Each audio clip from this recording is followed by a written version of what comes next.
Welcome to another episode of the Kitchen Table Historian Podcast.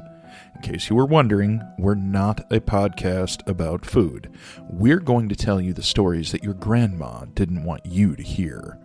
I'm John Brassard Jr., your host and guide, and together we're going to take a stroll along some of the world's less traveled paths. True crime, dark history, the paranormal, ghosts. These things, and sometimes more, are all on the menu. It has been crazy for me over these last few weeks. I spent most of that time working. When I wasn't doing that, I had family obligations and just normal everyday life things to take care of.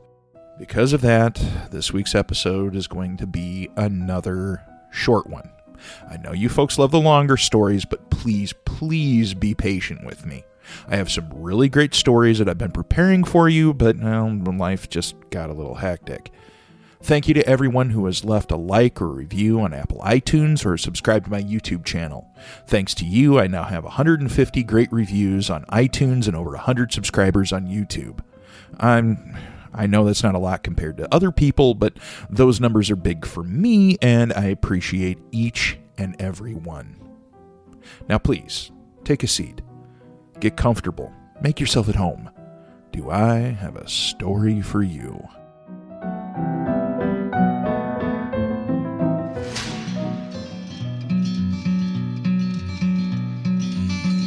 Competition amongst growing cities on the Midwestern frontier could be fierce. Throughout the 1800s, towns vied with one another for their successes. Successful farmers, businessmen, and manufacturers became leading citizens and politicians, having every interest in making their towns and regions thrive. Some wanted to make their mark on the world and leave their name as a lasting legacy, and others just wanted to make money. Regardless of their reasons, they put years into the development of their towns and cities. Some were more successful than others. Perhaps the most successful ones, though, were areas that already had something that gave them some kind of natural edge. In the case of Superior, Wisconsin, it was access to one of the Great Lakes. Superior started life as a French trading post on the south side of a natural harbor on Lake Superior. Over the years, the population of the area grew, with several Scandinavians settling there. By 1889, it had obtained a city charter and continued to grow and develop from there, eventually developing some of the biggest shipping facilities for grains and ore in the entire world. As Superior grew, smaller towns in the area also began to spring up and grow as well. With Superior being the bigger town, many residents would make trips there to shop, seek entertainment, and conduct business dealings. While the natural harbor and the subsequent lake shipping traffic had allowed the region to reach the heights that it did, by the late 1800s the railroad was the undisputed king of overland transportation. An ever-growing network of reliable railroads had been linked all over the United States, allowing both goods and people to travel across the country with unprecedented ease. For the people of Saunders, just about 8 miles from Superior, the train must have seemed like a godsend. 8 miles doesn't seem that far to us today, but try walking or taking a wagon through it in the pouring rain or the blazing hot sun. The train spared travelers from all of that, and was a lot faster besides. So it was in early June 1907 that several people were patiently waiting for the train at the Saunders depot. Some sat, most probably stood, talking about the weather and sharing local gossip that they'd heard. As they waited, some of them had noticed a man walking towards the railroad track some distance away. Some of them might have known him as William Waite, a man described as a woodsman. Now, unfortunately, we don't know what exactly that entails. By Merriam-Webster's dictionary's definition, a woodsman is a person who frequents or works in the woods.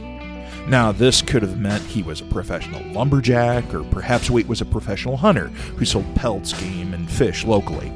Or maybe he was just somebody who wanted to be left alone and so lived in the woods away from society. Now, whatever it was Waite did exactly is irrelevant. What we do know is that he had a use for the railroad that day. Quietly, Waite walked up to the train track. Finding a comfortable spot, he knelt down on the ground in front of it. As the train began to make its way into the depot to pick up the assembled crowd, Waite seized his chance. Taking a firm grip on the rail, he lowered himself forward and laid his neck across it. He was far enough away that no one in the crowd could come to his rescue. The train, while slow by today's standards, was still traveling fast enough that there was no way it could stop in time to miss him. Still, when the locomotive engineers saw the man laying across the track, he pulled the brake as hard as he could.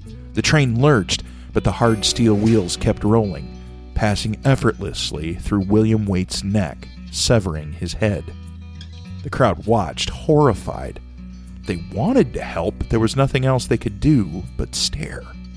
The authorities were called and a brief investigation launched. No one could find a motive for Waite's suicide. Was there a broken romance? Was he getting sick with something that would force him to change his lifestyle? Had Waite decided that 45 was old enough and simply decided to end it all? Investigators were unable to answer any of those questions. William Waite left behind a horrible memory for the crowd at Saunders Depot that day, but took his motives with him to the grave. You have been listening to the Kitchen Table Historian Podcast. If you like this story, please consider giving us a 5-star review on iTunes or the podcatcher of your choice. While you're there, please don't forget to hit that subscribe button so that you don't miss out on any of these great stories. I would also ask that you tell your friends about the Kitchen Table Historian. It helps generate more interest in what we're doing here, and that means that more people can hear these great stories that your grandma didn't want you to hear. If you're curious to see what's going on at the table, including upcoming episodes and events, please check out The Kitchen Table Historian on social media, including Facebook, Instagram, and YouTube. This podcast was written and performed by John Brasser Jr., with the title music performed by Bo Moonlight, and additional music provided by Storyblocks.